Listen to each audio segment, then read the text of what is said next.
del poco tiempo con el que contamos, y para que pueda haber comentarios al final, les pido que anoten los comentarios y las preguntas, y luego damos un espacio para hacerlo. Esta sistemática es para el manejo de los síndromes coronarios agudos en el contexto de la pandemia COVID-19. Está dirigida en realidad a todos los síndromes coronarios agudos, pero van a notar en el desarrollo de la misma que la gran mayoría de la sistemática es para los infartos con supranivel del segmento ST. Paradójicamente, en nuestra práctica habitual, es más complejo definir el manejo en los infartos supra-ST, donde el reflejo habitual es tratarlos y punto. Y la angina inestable, tenemos montones de estrategias para definir si va a ser tratado o no, que en este caso la conducta es una sola y muy clara. Díganme si no se escucha, por favor, o si hay que hacer algún cambio en el video.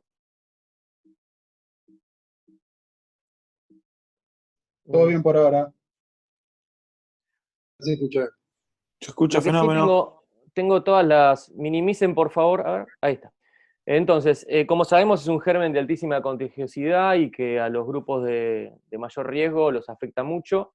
Sabemos también que los pacientes con enfermedad cardiovascular establecida tienen mayor riesgo y que la infección grave, la serie de mecanismos fisiopatológicos que llevan a que se produzcan síndromes coronarios agudos, ya sea como forma de presentación o en el transcurso de la internación de un paciente COVID. El alcance de la sistemática entonces es caso sospechoso o definitivo de COVID-19, que pasaremos a denominar caso COVID, cursando un síndrome coronario agudo.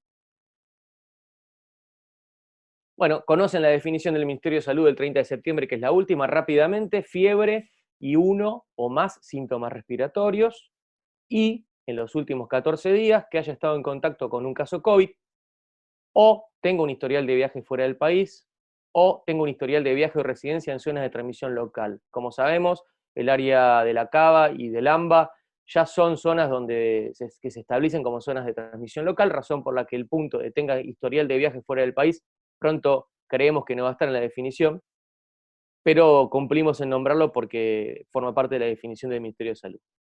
Y también cualquier paciente con diagnóstico clínico y radiológico de neumonía, sin otra etiología que explique el cuadro, y todo personal de la salud que tenga síntomas, fiebre y síntomas respiratorios. Consideraciones generales: cualquier síndrome coronario agudo debe pasar por el triage COVID antes de definir su tratamiento. Algunas sistemáticas, como la sistemática china fundamentalmente, empezó a poner los trombolíticos como primera estrategia de tratamiento en estos pacientes. Sin embargo, y particularmente por el patrón epidemiológico de nuestra región, sigue siendo la angioplastia primaria la primera medida terapéutica. Y los fibrinolíticos deberían considerarse en aquellos casos en los que los síndromes coronarios agudos sean de bajo riesgo, que denominaremos más adelante cuáles son, siempre y cuando el paciente no tenga antecedente de infarto en otro territorio anteriormente, por ejemplo, un infarto inferior estricto, pero que tuvo un infarto anterior previo. Y también se pueden considerar los fibrinolíticos en ciertas situaciones especiales que vamos a nombrar.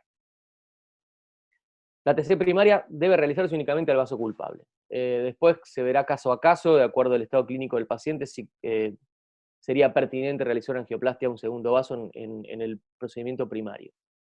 Y en aquellos con insuficiencia respiratoria severa, de cualquiera sea la causa, debe realizarse la intubación orotraqueal fuera de la sala de hemodinamia.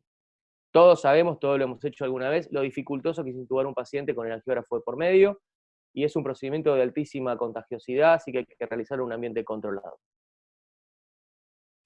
Luego hablaremos entonces más extensamente de los síndromes supra-ST. El comentario con respecto a los no ST y que defina toda la conducta es que se intervendrán exclusivamente pacientes refractarios al tratamiento o de alto riesgo isquémico. En estos casos, inclusive cuando el estado clínico así lo permita, se va a postergar la intervención hasta disponer del resultado del test diagnóstico COVID, ya que no son infartos supra-ST que hay que correr y tratarlos en determinado tiempo. Y en los síndromes coronarios agudos supra-ST o no supra-ST, los pacientes inestables o con neumonía severa no serán trasladados de otra institución, y en aquellos casos que sean autóctonos, se valorará en estos pacientes siempre el tratamiento médico como primera opción terapéutica. Desde el grupo de trabajo de hemodinamia hemos decidido formar un grupo con una duplicación de la disponibilidad de guardia a 48 horas semanales por médico. Ese es el formato general, con una rotación en el fin de semana para poder hacer la cobertura también con un doble grupo de pasiva. ¿Y cuál es? Primero quiero aclarar y nombrar que el grupo técnico se sumó a esta medida y eso es algo importante tener en cuenta. ¿Cuál es la intención? ¿Cuál es la razón por la que decidimos duplicar la carga horaria de la guardia pasiva? En concomitancia con el grupo de unidad coronaria con quien discutimos esta sistemática, sabemos que ellos dividieron los grupos médicos en un grupo rojo y un grupo amarillo. El grupo rojo es la primera barrera y el amarillo la de apoyo. Quisimos trabajar en conjunto y de la misma manera, así que armamos un grupo rojo, que sería un técnico y un médico en sala, que realiza el procedimiento, un grupo amarillo, que está en sala de comando y en el área de provisión de materiales para circular en caso de necesidad. Y esto es porque ustedes deben haber observado algún procedimiento con todos los elementos de protección personal, si no, igualmente ahora más adelante les voy a mostrar una foto. Realmente para el hemodinamista se hace muy dificultosa la visión. Los elementos de calor cuando se hace correctamente la protección, y el procedimiento en sí, un infarto, una fibrilasia primaria, saben lo que significa, el estrés que genera, los tiempos, hay que apurarse, y eso puede necesitar de alguien más que le diga al hemodinamista en sala si hay que poner un stent más distal, más proximal, si migró un trombo, etc. Todas las situaciones que antes se resolvían en sala o el hemodinamista salía a la sala de comando para observar con más detenimiento el caso, ya no puede pasar más así. Cuando se activa el grupo rojo no puede salir más de la sala. Por otro lado, si se necesita un stent de diferente medida o un catéter o lo que fuere, el técnico circulante del grupo amarillo lo puede acercar sin necesidad de contaminar fuera de la sala. Y puede ser que el procedimiento se prolongue o se complique y que el primer operador del grupo rojo requiera asistencia del operador del grupo amarillo y se convierta en primer operador rojo el del grupo amarillo. Nosotros proponemos, y lo hemos discutido con Alejandra González, y lo dejo para el final, un médico de apoyo de UCO en grupo amarillo en el horario de guardia. Bueno, ayer el doctor Olmedo realizó 2 angioplastias primarias de pacientes derivados, o sea que esto va a pasar. Se hizo una el sábado, otra el lunes, va a haber mucha enfermedad en la zona en el momento del invierno y tenemos que estar preparados. Esos elementos que pueden observar ahí son de máxima protección personal. ¿Y por qué? Porque en toda angioplastia primaria hay un riesgo elevado de paro cardiorrespiratorio y necesidad de recuperación cardiopulmonar, tanto básica como avanzada, que incluye la intubación orotraqueal. Y las 2 maniobras de mayor riesgo de contagio son la RCP, el masaje, y la intubación en nuestro medio, ¿no? Fíjense que tiene una máscara envolvente acrílica y un barbijo N95 con filtro, lo adquirimos nosotros, y eso, fíjense que si le suman los lentes, el doctor, bueno, necesita lentes por la presbicia, más los lentes plomados, dificulta mucho la visión para el trabajo. Fíjense aparte que el primer infarto fue a las 10 de la noche, estamos más despiertos, pero el segundo fue a las 4 de la mañana, cuando más necesitaremos el apoyo del segundo grupo en un caso COVID. Bueno, en cuanto a la conducta, existen, digamos, 2 elementos a tener en cuenta para la decisión. Un elemento estrictamente médico, que es el que uno extrae de las guías, y un elemento que es vinculado al origen del paciente y que tiene que ver más que nada con nuestro sistema de salud. En cuanto a la conducta médica, la definición es más sencilla porque hay que saber si el paciente es o no un caso COVID, y en base a eso saber si el paciente es un infarto de alto o bajo riesgo. Y en cuanto a la conducta de origen, en cuanto a si el paciente es autóctono o es un paciente derivado. Fíjense este algoritmo que es muy sencillo, muy lineal. El sí es paciente caso COVID. Entonces tenemos un paciente que, después hablamos del triage, hemos definido que es caso COVID. En ese momento tenemos que determinar si el paciente constituye un infarto de alto riesgo o un infarto de bajo riesgo.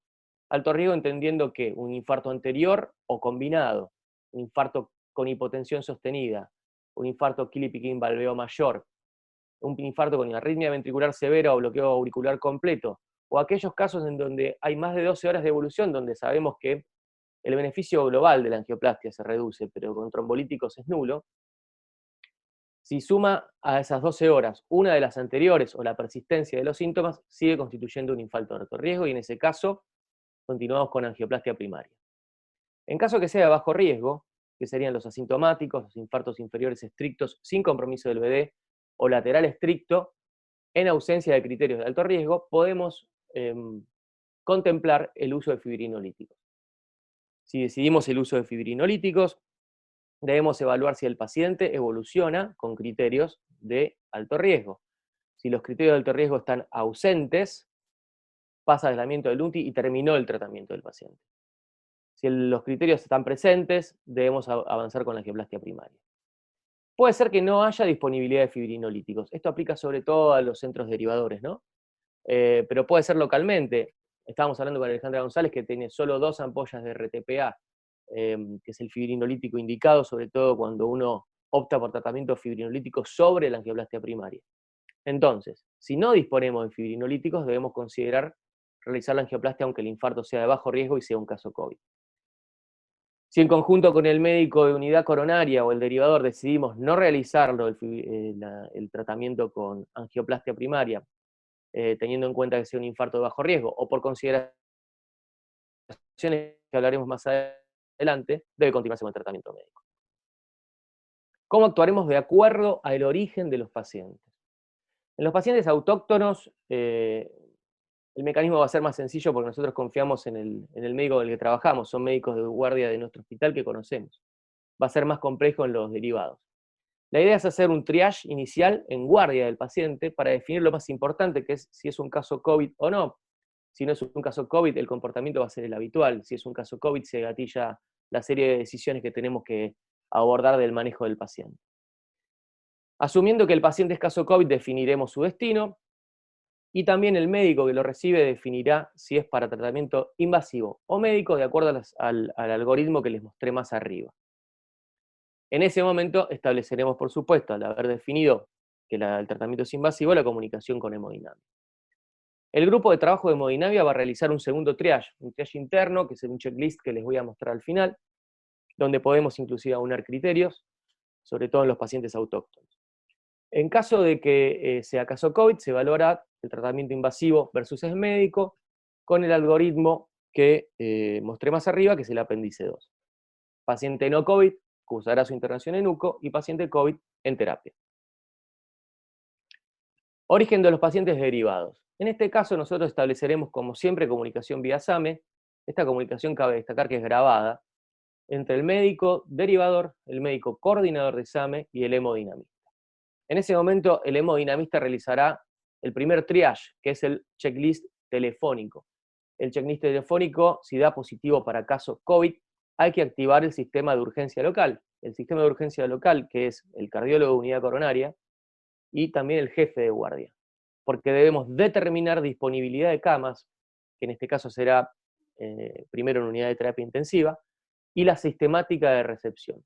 Cabe destacar que en la guardia externa es muy heterogéneo el manejo desde los médicos internos, por eso deberíamos aunar criterios y presentar esta sistemática para que la sistemática de recepción sea unificada. Cuando llega el paciente deberemos realizar nuevamente el triage en guardia para reafirmar que es un caso COVID y el estado clínico del paciente. Nosotros realizaremos nuevamente el triage del grupo de trabajo y posteriormente a la angioplastia se realizará la internación en unidad de terapia intensiva como está acordado. En todos los casos debemos tomar en cuenta la situación epidemiológica en que nos encontremos en el hospital en ese momento, la cantidad de camas disponibles, la disponibilidad de sala de hemodinamia, las directivas en este momento del jefe de guardia de cada día. Escenarios posibles. Pacientes graves. En los pacientes graves, la intubación y la ventilación mecánica o la reanimación cardiopulmonar, debemos extremar las medidas de prevención en esos casos y, como les había dicho más anteriormente, debemos realizar la intubación fundamentalmente antes del ingreso del paciente a la sala de hemodinamia, por el riesgo de contaminación de todos en un ambiente menos favorable para realizarlo y porque la contaminación de la sala obligará a abandonarla durante varias horas. De requerir reanimación cardiopulmonar durante el procedimiento, las guías, lo nombro, recomiendan el uso de equipos mecánicos autónomos, que es un delirio en nuestro hospital, obviamente.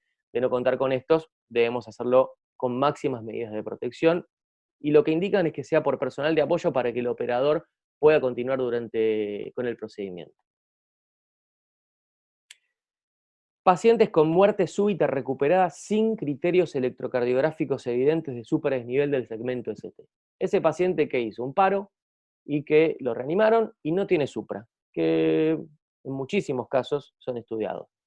Existen estudios que dicen que la cinecoronariografía no aporta beneficio.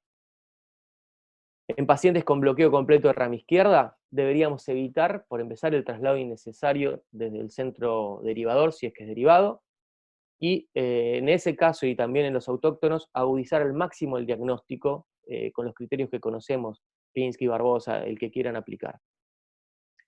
Y en todos los pacientes COVID de mal estado clínico, el tratamiento de reperfusión podría no aportar beneficio. Esa es la razón porque en esos casos deberíamos pensar seriamente si debemos continuar o no con una angioplastia primaria, y quizás deberíamos ofrecerles como única terapéutica los trombolíticos en caso de no disponer del tratamiento médico conservador. Entonces, ¿cuándo fibrinolisis? No disponibilidad de hemodinamia, tiempo hasta la reperfusión más de 120 minutos. Estas son las indicaciones que habitualmente no utilizamos porque disponemos de angioplastia primaria.